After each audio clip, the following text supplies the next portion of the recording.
गुरु भक्ति योग। आध्यात्मिक मार्ग में हर एक साधक को गुरु की आवश्यकता पड़ती है। केवल गुरु ही वास्तविक जीवन का अर्थ एवं उसका रहस्य प्रकट कर सकते हैं तथा प्रभु के साक्षात्कार का मार्ग दिखा सकते हैं। केवल गुरु ही शिष्य को साधना का रहस्य बता सकते हैं। जिन्होंने प्रभु का साक्षात्कार किया है वे ही आदर्श गुरु हैं। ऐसे गुरु मन, वचन और कर्म से पवित्र है। ऐसे गुरु अपने मन एवं इंद्रियों पर प्रभुत्व रखते हैं।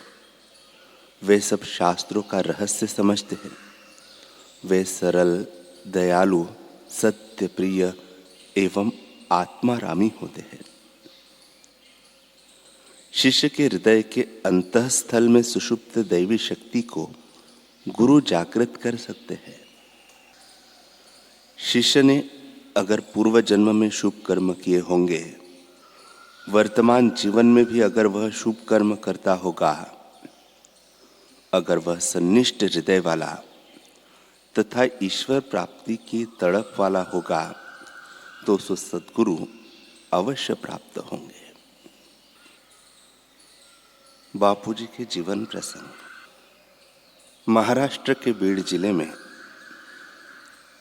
अंबाजोगाई के निवासी सैयद अब्दुल रहीम चाचा सन 2000 से पूज्य बापूजी के सत्संग सानिध्य का लाभ लेते रहे हैं। वे अपने जीवन के अनुभव बताते हुए कहते हैं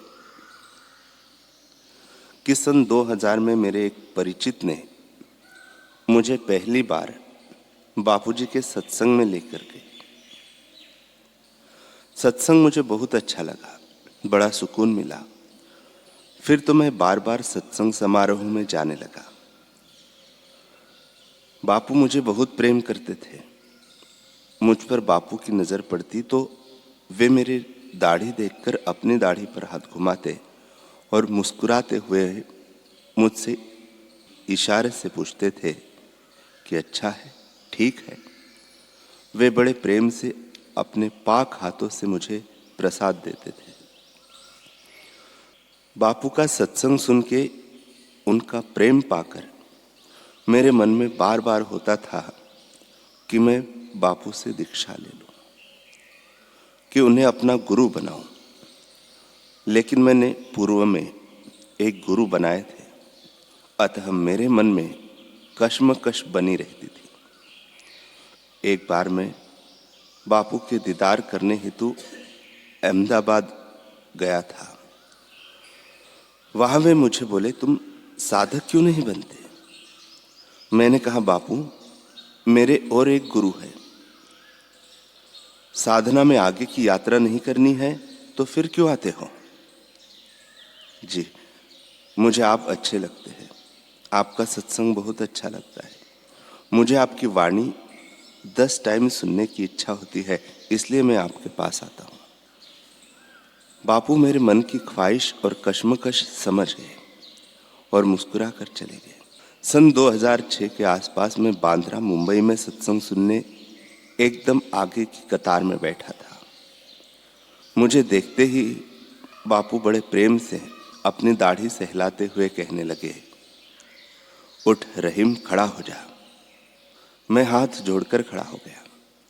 उन्होंने मुझ पर मीठी नजर डाली और कहा, देखो आज मैंने तुमको दृष्टि दीक्षा दी। पूरी दुनिया तेरे को देख रही है। आज से तू मेरा साधक है। उस समय बापू की नूरानी नजरों से जो रहमत बरसाई उसका लफ्जों में बयान नहीं हो सकता। मेरी सारी कश्मकश दूर हो गई।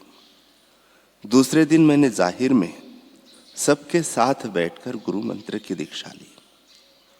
उसके बाद मुझे एहसास हुआ कि अभी तक व्यर्थ में ही मैंने जिंदगी के इतने साल बिता दिए। बापू जैसे मेहरबान मुर्शिद किस किस तरह से इंसान का भला करते हैं, यह जानना इंसानी समझ से परे है। मैं बापू की रहमत के बारे में क्या बताऊं। बापू तो साक्षात ईश्वर है, अल्लाह है। दुनिया भले कुछ भी बोले, मुझे दुनिया से मतलब नहीं है।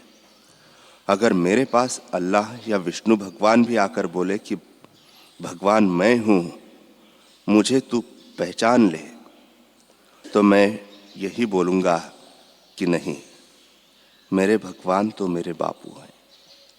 वे मेरे माँ बाप भी है, गुरु भी है और भगवान भी है। जब तक बापू नहीं बोलेंगे तब तक मैं किसी को मानूंगा नहीं। ब्रह्मा, विष्णु, महेश, इन तीनों में भी वे ही एक है।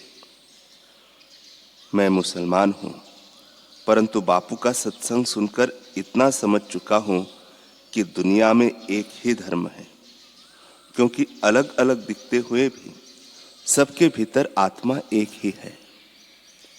मैं आज भी हर रोज बापू का सत्संग सुनता हूं। हमारे घर में सभी बापू को मानते हैं। बच्चे भी हर महीने ऋषि प्रसाद पढ़ते हैं। बापू की रहमत से रूहानियत में दिनों दिन बढ़ोतरी हो रही है। सन 2009 की एक घटना है। मैं बापूजी का सत्संग सुनने जाने वाला था, किंतु रात को 2 बजे एकाएक मुझे सीने में तेज दर्द होने लगा। घर वाले मुझे तुरंत अस्पताल ले गए। डॉक्टरों ने हार्ट अटैक बता के ऑपरेशन कराने को कहा और मुझे आईसीयू में भर्ती कर दिया। बापू, मेरे साथ यह क्या हो रहा है, आप ही संभालना। इस प्रकार मन ही में बापू से दुआ कर रहा था। कुछ समय बाद मेरी हालत बिगड़ी और मैं होश खो बैठा। मेरे जिस्म से मेरी रूह निकल गई। डॉक्टरों ने मेरी मौत की खबर घर वालों को दी और मेरी लाश पर कफन डाल दिया गया। उसके बाद जो हुआ वह कभी भुलाया नहीं जा सकेगा। मैंने देखा कि बापू मुझे कह रहे हैं, अरे रहीम, मरता कौन है, उठ।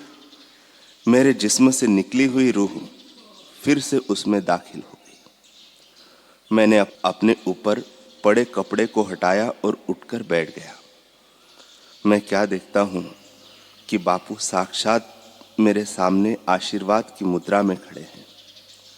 बापू ने मेरे सिर पर हाथ रखा और बोले, बेटे जीते रहो, घबराओ मत, आनंद में रहो, अभी तुम्हें कुछ नहीं होगा। इतना कहकर वे अदृश्य हो गए। बापू का यह अजीब करिश्मा देखकर मैं स्तब्ध हो गया। अस्पताल वाले मुझे बैठा देख के हैरान हो गए। थोड़ी देर में घर वाले आए तो उनके चेहरे भी हैरत और खुशी से भर गए। डॉक्टरों ने कहा, चाचा आप क्या नसीब लेकर आए हो। हमने तो सुबह ही आपके घर वालों को अपनी मौत की खबर दे दी थी। हमने जिंदगी में पहली बार ऐसा करिश्मा देखा है। घर वालों ने बताया कि 10 बजे मेरे जिस्म को पोस्टमार्टम के लिए लेकर जाने वाले थे। मेरे बेटे ने मेरी मौत की बात रिश्तेदारों को बता दी थी। 25-30 रिश्तेदार विदाई के लिए पहुंच गए थे, अर्थी निकालने की तैयारी कर रहे थे। यह घटना पूरे गांव को पता चली तो लोगों को बड़ा ताज्जुब हुआ। बापू ने मुझे नई जिंदगी दी है। मैं बिना बाईपास सर्जरी के पूरी तरह से आज भी स्वस्थ हूँ। मुझ पर बापू की बेमिसाल मेहरबानी है।